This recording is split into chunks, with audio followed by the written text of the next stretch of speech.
is starting to look and feel like fall, which often means the real estate market's starting to heat up a little bit. So, in this morning's Consumer Confidential, we're going to break down some of the latest trends and also share some advice for both buyers and sellers.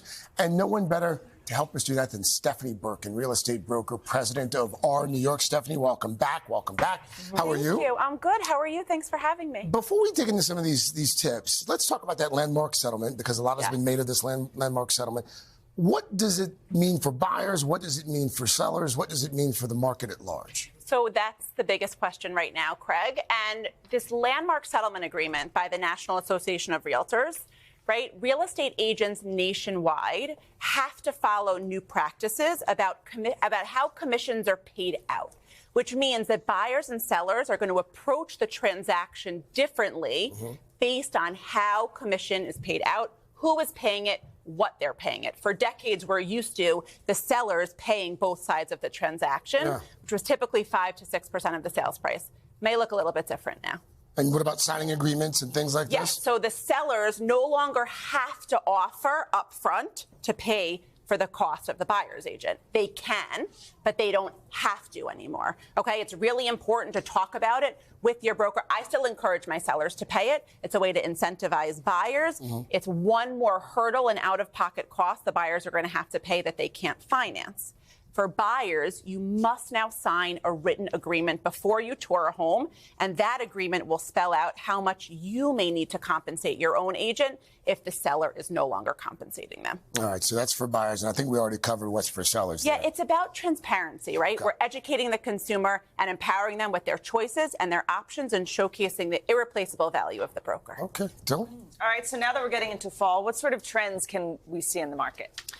So the rates, I expect a really busy fall market. I'm actually feeling it already, right? Mortgage rates had slipped to their lowest level in over a year, and we anticipate more rate cuts are coming, even as soon as next week when the Federal Reserve meets.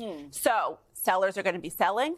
Buyers should get off the sidelines and buy now, secure the deal now while the rates are falling, and then they can refinance when they drop even lower. This rate cut may not move the mark substantially, but just a conversation about rate cuts mobilizes and activates the market, and it's really important. Inventory right now is low. Pricing is high, right? But as soon as those rates come down, demand is going to go up. Prices are going to go up even more. Oh, okay. So buy they're high. Secure now. They're going to go higher. They're going to go higher once the rates drop. So buy now, secure now, so that you can refinance when the rates drop down. All right. I think this is an interesting question because it's an election year. Does that affect the housing market? So, Chanel, there's such a notion that in an election year, it's going to cause uncertainty and paralysis. There's actually little data to prove that. And by the way, do you want to know something? What? In the 9 elections since 1987, home appreciation in election years outpaced non-election years. Really? Yes, I know.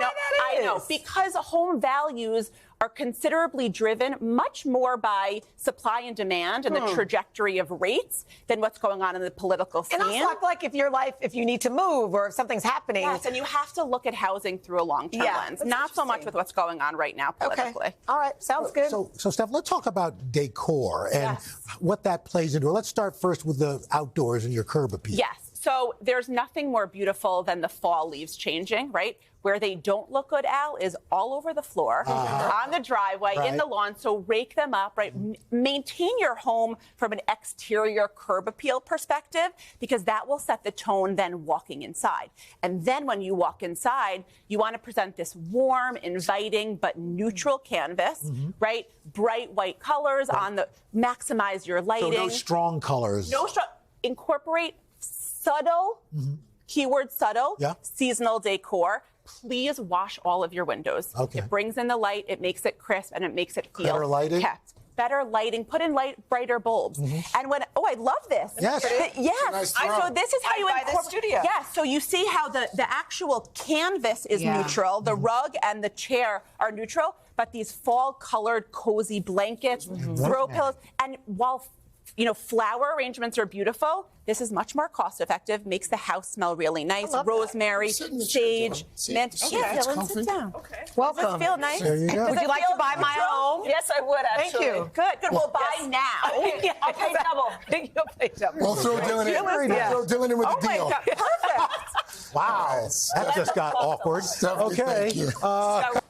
Hey, thanks for watching. Don't miss the Today Show every weekday at 11 a.m. Eastern, 8 Pacific on our streaming channel, Today All Day. To watch, head to today.com/allday or click the link right here.